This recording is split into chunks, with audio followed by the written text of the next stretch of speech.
এই হাগুদা, এই নারায়ণপুরের পাশ দিয়ে যাবো তো?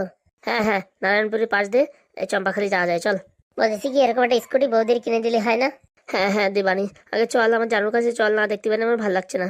হাগুদা, কালকে তুই কিছু খাওনি, একটু ওই হোটেলে দাঁড় করাবো নাকি? হাগুদা, ব্যাগ ট্যাগ গোছানো হয়ে গেছে? দেখো আর কিছু লাগবে নাকি? তোমার দুটো আন্ডার প্যান্ট ভরেছি, আর কিছু ভরবো? ওরে যা, আবার আর ভর, আমার আর কিছু বলার নাই। আমার জানুরে না দেখতে পারলে আমার আর ভালো লাগছে না। আরে হাগুদা, তুমি টেনশন করো কিসের জন্য? তোমার জানুর সাথে যদি আমি তোমার বিয়ে না করাই দিতে পারি, তাহলে তোমার আমার বন্ধুত্ব আমি আর রাখবো না। আমি একদম এই জীবন ছেড়ে চলে যাব, দুনিয়া ছেড়ে চলে যাব। ওরকম কথা বলিস না রে ভাই, তুই না থাকলে আমার জীবনে তো কেউ নাই ভাই।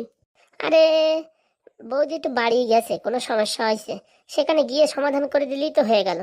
ফোনটা লাগতেছে না বলে যত মোটামুটি সমস্যা হচ্ছে, ফোন লাগলে সব ক্লিয়ার হয়ে যেত। জানো তো এরকম করার লোক না। ফোনটা কি হারাই গেল না কেউ চুরি করে নিল, সেটাই তো টেনশন। আরে টেনশন নিয়ে না, চম্পাখালি যাচ্ছি তো, সব খবর হয়ে যাবে, তুমি চলো তাড়াতাড়ি।